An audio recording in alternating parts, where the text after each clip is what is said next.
नमस्कार दोस्तों, मैं सपना स्वागत करती हूँ आप सभी का एक बार फिर से अपने channel teacher mom secret universe में। फ्रेंड्स, आज मैं आप लोगों से बहुत सारी बातें करने वाली हूँ।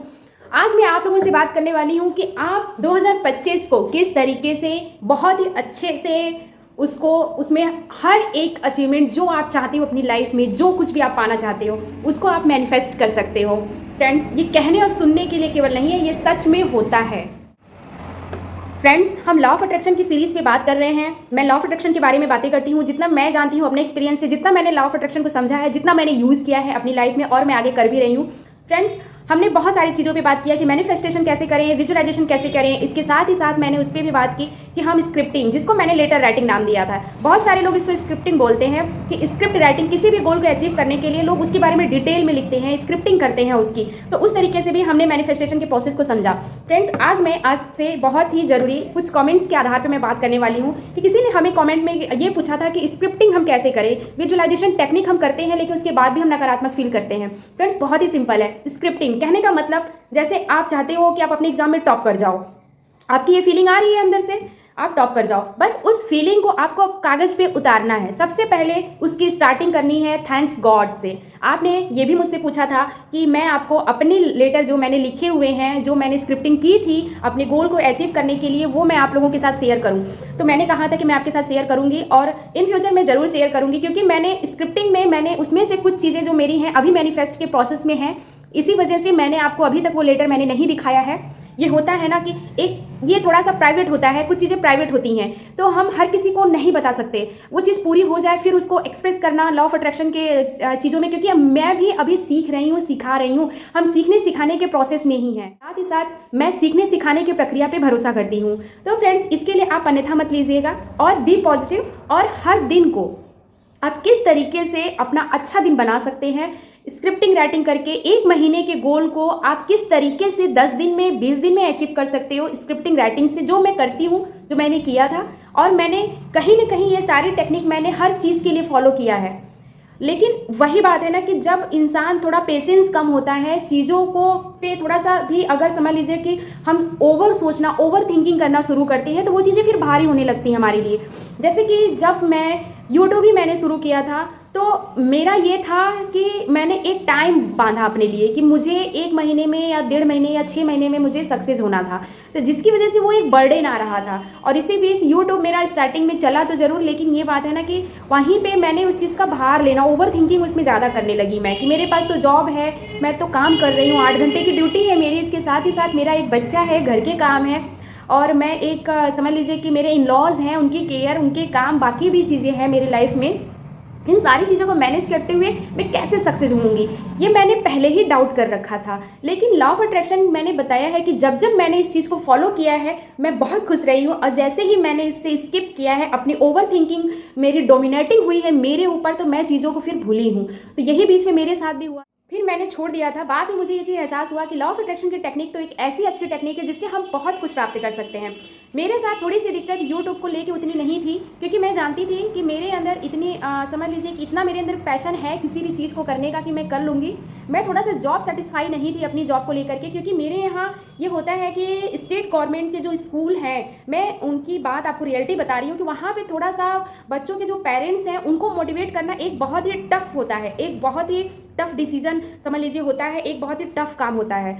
जब मैंने जिस स्कूल में मेरी मतलब मैंने जब ट्रांसफ़र कराया अपना, जब मैं अपने होम डिस्ट्रिक्ट में आई, तो वहाँ पे मेरे साथ ये दिक्कत हुई। मैंने वहाँ पे ये लॉ ऑफ अट्रैक्शन की टेक्निक अपनाई कि मेरी क्लास में बच्चे बिल्कुल ना के बराबर थे, और उसमें मैंने विजुअलाइजेशन टेक्निक जो है उसको मैंने किया। मैंने उसके लिए अपनी स्क्रिप्टिंग भी की कि मैं किस तरीके से बच्चों की संख्या को मैं विजुअलाइज कर सकूँ कि इतनी संख्या मेरी क्लास में रहती है, इतने बच्चे रहते हैं। उस चीज़ पे मैंने विश्वास करना चालू किया, लॉ ऑफ अट्रैक्शन की टेक्निक को मैंने फॉलो करना चालू किया, और पूरे विश्वास और खुशी के साथ, बहुत ही स्मूथ तरीके से, बहुत ही रफ एंड टफ नहीं होना किसी भी चीज़ में। ये ज़िंदगी है यार, हंस के जियो, ये अगर सोच के हम चलेंगे, खुशी से चलेंगे, तो हम ज़रूर सक्सेस होते हैं। आप यकीन नहीं मानोगे कि मेरी क्लास में 80% बच्चों की उपस्थिति बहुत ही अच्छे से होने लगे, और पिछले 3 साल से मैं यहाँ पे ट्रांसफ़र करा के आई हूँ, और मेरी क्लास में पर डे 70 to 80% बच्चे रहते ही रहते हैं। कभी कभी ऐसा होता है कि वो 90% भी हो जाते हैं, जिसकी मुझे बहुत खुशी होती है। और मैं इस चीज़ को ये मानती हूँ कि जहाँ कुछ नहीं, अगर वहाँ 70% भी अगर आपको फ़ायदा हो रहा है, तो ज़रूर ये मिरेकल से कम नहीं है। चलिए वो तो बात हो गई ऑफिशियल। अब बात हम कर लेते हैं कि हम स्क्रिप्टिंग राइटिंग किसी भी गोल को अचीव करने के लिए हम किस प्रकार करें। जैसे अभी हाल ही में सीटेट का पेपर है, बहुत सारे लोगों ने, बहुत सारी मेरी ऑडियंस है जो सीटेट और टीचर भर्ती के लिए प्रिपरेशन कर रहे हैं। बहुत सारे लोगों का कल पेपर है, तो वो 14 तारीख को पेपर है, 14 दिसंबर। तो उस दिन के लिए बहुत सारे लोग एक हेडक पाल के रखे होंगे। उन्होंने साल भर से पढ़ाई की है, सारी चीज़ें की हैं, लेकिन वो कहीं ना कहीं अपने को ये डिमोटिवेट फील कर रहे हैं कि पता नहीं इस बार मेरा क्वालिफाई होगा कि नहीं, पता नहीं इस बार मेरी मतलब कि रैंकिंग अच्छी होगी कि नहीं, पता नहीं इस बार मैं कितने मार्क्स गेन कर पाऊंगा या कर पाऊंगी कि नहीं, क्या मैं टीचर बन पाऊंगी कि नहीं, क्या मेरी एज इतनी हो गई है, क्या मैं इसमें अब मैं इसको पास करके आगे बढ़ पाऊंगी कि नहीं। बहुत तमाम तरीके के क्वेश्चन आपके दिमाग में चल रहे होंगे। मैं सिंपल आपको फंडा बताती हूँ कि पेपर देने से पहले आप केवल ये टेक्निक करिए अपने दिमाग में। आज ही अपने फ्रंट दीवार पे जहाँ पे आप पढ़ाई करते हो वहाँ पे और अपने फ़ोन के होम पेज पे आप एक स्क्रीनशॉट लगाइए और सामने दीवार पे एक वाइट पेपर पे वो मार्क्स का नंबर जो है वो लिख के रखिए आप, और उसके बारे में कुछ डिटेलिंग अपने डायरी में नोट करिए कि आप जैसे कि 150 नंबर का अगर है आपका पेपर, तो उसमें से आपका 130, 120, 125 इतना नंबर, इतना मार्क्स आप लिखिए कि आप खुद भी उस पर भरोसा कर सकें। इतनी पढ़ाई अगर आपने की है तो इतना आप जरूर जानते होंगे कि अगर आपने इतना कुछ पढ़ा है तो आप इतना नंबर ला सकते हो, इसके लायक हो, इसके कैपेबल हो आप। ये विश्वास के साथ उस पर आप लिखिए और वो नंबर आप सामने लगाइए और उस नंबर को विजुअलाइज करिए कि जब मेरा सीटेट का रिजल्ट आ रहा है, जब वो पीडीएफ में देख रही हूँ तो उसमें मेरे 135 मार्क्स आ रहे हैं, 125 मार्क्स आ रहे हैं। इस तरीके का विजुअलाइजेशन टेक्निक आप अपनाइए। इस तरीके से आप यकीन नहीं मानोगे कि मैंने 4 से 5 बार मैंने सीटेट और टेट दिया है, जिसमें से हर बार मैं क्वालिफाई हुई हूँ। और एक बात मैं और बता दूं कि हर बार मैंने फर्स्ट पेपर और सेकंड पेपर मैंने क्वालिफाई किया है बहुत ही अच्छे नंबर से। और कैटेगरी वाइज ओबीसी है मेरा, लेकिन फिर भी मैंने जनरल में फाइट किया था और मेरे हमेशा से अच्छे मार्क्स रहे। इस वजह से मुझे कभी टेंशन नहीं हुई और मैंने इस टेक्निक को, विजुअलाइजेशन टेक्निक को मैंने अपनाया है। मैंने ये चीज़ की है क्योंकि मैं उस नंबर को हमेशा फ्रंट दीवार पे लगा के रखती थी कि मुझे इतने मार्क्स चाहिए सी टेट में या टेट में या फिर सुपर टेट में या तो फिर मेरे कोई भी अदर एग्जाम हो। जब से मैं लॉ ऑफ अट्रैक्शन की टेक्निक कर रही हूँ, चाहे हाई स्कूल का हो, चाहे इंटर का हो, चाहे ग्रेजुएशन का हो, चाहे कोई कॉम्पिटेटिव एग्जाम हो, हर चीज़ का मार्क्स मैंने दीवार पर लगा के रखा है।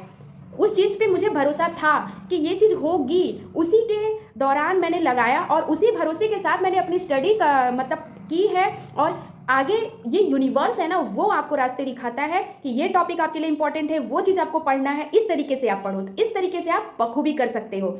यकीन मानिए ये होता ही होता है। एक बार मेरे कहने से आप कर लीजिए। बहुत ही जल्द मैं फ्री वर्कशॉप भी शुरू करने वाली हूँ। थोड़ा सा टाइम मैनेज करने में फ्रेंड्स आप समझ सकते हैं कि अगर मैं गवर्नमेंट एम्प्लॉई हूँ तो मुझे 7 से 8 घंटे जॉब के लिए निकालने हैं। कुल मिला के मुझे 10 से 12 घंटे मुझे चाहिए रहते हैं कि सुबह घर के काम के साथ चीज़ों को मैनेज करना। लेकिन मैं इस बात से बिल्कुल परेशान नहीं हूँ, मैं खुश हूँ कि इन्हीं सारी चीज़ों की वजह से मैं मोटिवेट हूँ। शायद यही सब चीज़ें मैं लाइफ में करना चाहती थी कि मैं अपने घर के काम टाइमली करूँ, फटाफट मैं अपने जॉब पे जाऊँ, वो भी मैं गवर्नमेंट सर्विस करूँ। ऐसा मैंने अपने दिमाग में विजुअलाइज किया था। तो समय समय पे आपका जो विजुअलाइजेशन टेक्निक है ना, वो आपकी ज़रूरतों के हिसाब से बदलता रहता है, उसको फ्लेक्सिबिलिटी उसमें चाहती है। कहने का मतलब आज मैं ये सोच रही हूँ कि मैं खुद काम कर रही हूँ, हो सकता है कि कल को मैं ये सोचूं, मैं ये विजुअलाइज करूँ, ये मैनिफेस्ट करूँ कि काश मेरे पास कुछ ऐसी अचीवमेंट आ जाए कि जिससे कि मेरा घर का काम जो है वो मेरे सर से हट जाए। कहने का मतलब मैं कोई रख लूँ, हाउस होल्ड रख लूँ करने के लिए, कैपेबल हूँ मैं रखने के लिए। लेकिन वही बात है ना कि अभी वो चीज़ें लागू नहीं हो पा रही हैं। कहीं ना कहीं शायद ये मेरे लिए इंपॉर्टेंट ही नहीं है कि कोई दूसरे को मैं रखूं अपने घर के कामों के लिए, इसी वजह से। वरना बहुत सारे ऐसे गवर्नमेंट एम्प्लॉई हैं जो कोई भी ऐसा नहीं है जो घर के सारे काम करे, बच्चे को देखे, पढ़ाए, उसके साथ ही साथ अपना एक साइड में वो अपना काम करे। ऐसा हर कोई नहीं कर पाता है। लेकिन भगवान की दया है, इस पूरे यूनिवर्स को मैं थैंक्स बोलती हूँ कि उन्होंने मुझे इतनी कैपेबिलिटी दी कि मैं सारी चीज़ों को मैनेज कर ले रही हूँ। मैं आपको ये भी बताने वाली हूँ 2025 के लिए किस तरीके से आप अपना जो वो साल है उसकी सक्सेस को आप निर्धारित अपने एक कलम और एक पेज से आप कर सकते हो। फ्रेंड्स बहुत सिंपल है, मैंने आपको बहुत सारी टेक्निक बताई है, उसमें से सबसे अच्छी टेक्निक जो है वो है स्क्रिप्टिंग राइटिंग। कहने का मतलब लेटर राइटिंग। यूनिवर्स के लिए, अपने महादेव के लिए, अपने गॉड के लिए, अपने अल्लाह के लिए ये आप करके देखिए। यहाँ पे आप ये कर सकते हो कि आप 2025 में जो भी चीज़ें चाहते हो, जो भी एग्जाम आप क्वालिफाई करना चाहते हो, सबसे पहले उसके बारे में आपको जानकारी होनी चाहिए। जैसे आप सिविल सर्वेंट बनना चाहते हो, यूपीएससी, यूपीपीसीएस या तो फिर अदर स्टेट पीसीएस देना चाहते हो, तो उसके बारे में आपको जानकारी हो। यार उस जॉब के लिए अगर आप सोच रहे हो कि मुझे सक्सेसफुल होना है, मुझे अधिकारी बनना है, और आपको पता ही नहीं है कि अधिकारी मीन्स क्या, किस विभाग में अधिकारी बनना है। हर विभाग में अधिकारी होते हैं, मेडिकल विभाग में, पुलिस में, आपके टीचर भर्ती में भी अधिकारी बनते हैं, बीएससी एबीएससी बनते हैं। और इसके साथ ही साथ आपका यूपी पीसीएस यूपीएससी इन सब में भी सब लोग अधिकारी होते हैं, सब एक ऐसे पद होते हैं जो हर कोई उसको पाना चाहता है। तो ये चीज़ आपके दिमाग में, ये गोल आपको पूरी तरह से क्लियर करना है कि एक्चुअल में आपको बनना क्या है, आपको करना क्या है लाइफ में, आप क्या चाहते हो। वो चीज़, उस चीज़ का इमेज आपको सोचना है क्विकली। आप हज़ारों गवर्नमेंट एग्जाम के फॉर्म डाले जा रहे हो, पेपर टेस्ट किए जा रहे हो, दे रहे हो, ठीक है आप कर रहे हो, आप रास्तों को खंगाल रहे हो, लेकिन अब ये टाइम है आपको ये सोचना है कि एक्चुअल में सच में आपको क्या करना है। क्या आपको इसी तरह से चलते रहना है कि आपको मतलब परेशान होना है, कभी आप ये एग्ज़ाम दे रहे हो, अनक्वालिफाई हो रहे हो, फेल्योर हो रहे हो। फेल्योर का मतलब केवल इतना होता है कि हमारी कमी कहाँ थी, बस वो हमें ये चीज़ बताता है। फेल्योर का मतलब लोग बदल ही देते हैं। फेल्योर का मतलब तुम बर्बाद हो गए। हमारा समाज जो है वो फेल्योर का मतलब बताता है तुम तो बर्बाद हो गए। लेकिन फेल्योर का एक अगर सिंपल मतलब अगर हम देखें तो उसका मतलब होता है कि हम बस कम हैं, अपने गोल से थोड़े से ही पीछे हैं, बस वो चीज़ हमें बताता है। फ्रेंड्स, 2025 के लिए सबसे पहले आप स्क्रिप्टिंग राइटिंग करिए, या तो फिर लेटर राइटिंग करिए, या तो फिर मैनिफेस्टेशन। आप जो कुछ भी अफर्मेशन, पॉजिटिव अफर्मेशन लिखिए। आप इस तरीके से लिख सकते हो कि 2025 में मैं बहुत खुश हूँ, मैं स्वस्थ हूँ, मैं जिंदा दिली के साथ ये साल बिता रहा हूँ या बिता रही हूँ, मैं बहुत हैप्पी हूँ अपने फैमिली के साथ, पैसे से मैं बहुत ज़्यादा रिच हूँ, मुझे बहुत खुशी हो रही है, मेरे पेरेंट्स बहुत खुश हैं, मेरी ड्रीम जॉब मिल गई, मुझे बहुत अच्छा लग रहा है, उस पैसे से मैं अपने पेरेंट्स के साथ आउटिंग पे जा रही हूँ, मैं बहुत चीज़ें कर रही हूँ। इसके साथ ही साथ अगर आप सेमिनार्स जो है उसको अटेंड करना चाहते हैं, आप उनके बारे में लिखिए कि मैं बड़े बड़े सेमिनार्स अटेंड करना चाह रही हूँ, और चाह नहीं रही हूँ, कर रही हूँ, करती हूँ, मुझे बहुत खुशी है और मेरा हर दिन बहुत अच्छा जा रहा है, बहुत पॉजिटिव जा रहा है, बहुत मोटिवेटेड हूँ मैं अपने गोल्स के लिए, मैं अपनी चीज़ों के लिए, मैं अपने काम के लिए, हर चीज़ के लिए मैं बहुत ज़्यादा मोटिवेटेड हूँ। फ्रेंड्स, यहाँ पे मैं आपको जो चीज़ें बता रही हूँ उस पर केवल और केवल आपको करना है भरोसे के साथ। अगर आप लॉ ऑफ अट्रैक्शन की जर्नी में अगर आप मेरे साथ हो अब तक पिछले कुछ दिनों से, तो मैं आपको भरोसा दिला रही हूँ कि जितना अभी तक साल आपने बिताया है, 2025 आपके लिए कुछ अलग हो सकता है। हो सकता है कि उसमें आप मैनिफेस्ट करो और वो चीज़ आपको मिल जाए। मैं कह रही हूँ हो सकता ही नहीं, होगा, है वो चीज़। उसके लिए वही, अगर आप सोच सकते हो तो जो चीज़ आप सोच सकते हो वो चीज़ आप पा सकते हो। अगर आप में गट्स है, अगर आप अपने कर्म के प्रति जागरूक हो कि आपको करना क्या है, तो आप जरूर कर लोगे।